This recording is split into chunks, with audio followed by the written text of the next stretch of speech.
Hi guys, hold on for a second. Before we proceed to the video, I have something very important to tell you.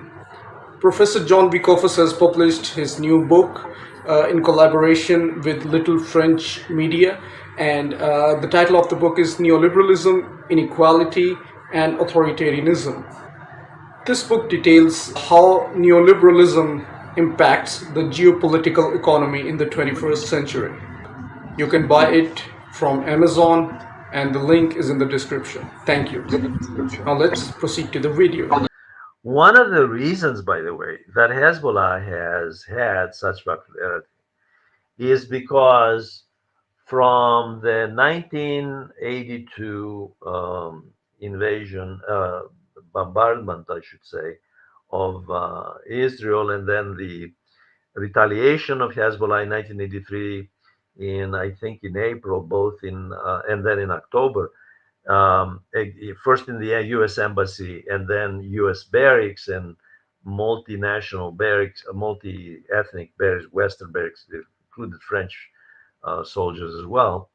They have been active in resisting Israel, supporting Palestinians, and Western powers supporting Israel. Hezbollah has been a divisive force. Hezbollah is not made of Boy Scouts. It does have a paramilitary wing to it. It does carry out um, unconventional warfare. That's all true. There's no point make trying to get around that. That's what it is. It is set up as an Iranian financed organization to resist um, Israel and help the Palestinians. And like I said, there are a lot of Palestinians in Lebanon, at least descendants of Palestinians from 48 and 67, others that have come since then. So that's what they are. That's who they are. Now they have been at odds with um, some of the other groups, the more conservative groups, especially the Druze and the Christians. Um, and in the last 20 years or so, they have integrated into the political mainstream and represent, and they represent a major block of popular support.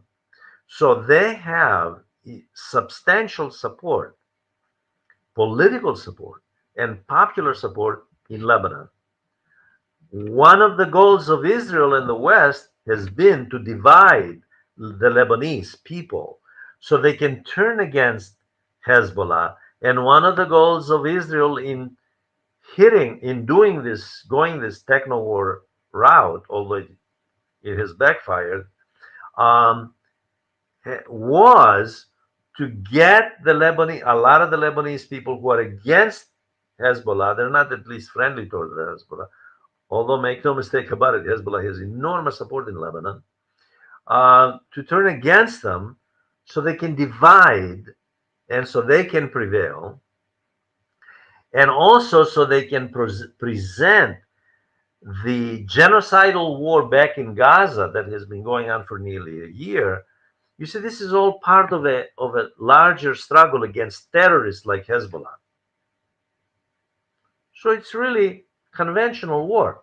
It's not that different from what Ukraine is doing with Russia, when in fact it's very different.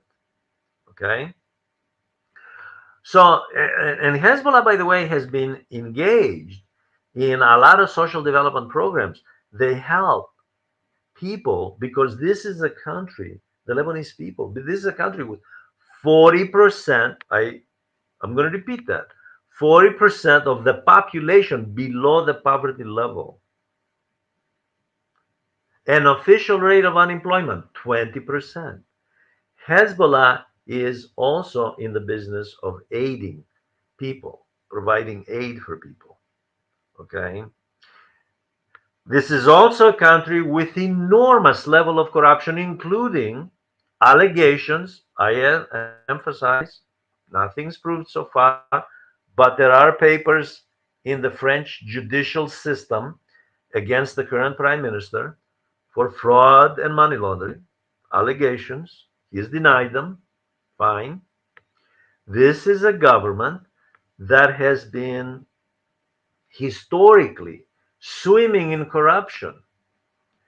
The oligarchy of the government has been using the neoliberal model, the model of deregulation, government privatization of public assets, subsidies of government to to the capitalist class. They've been using all of that to legally and illegally, that is within their own laws that they write, and in any case to benefit themselves,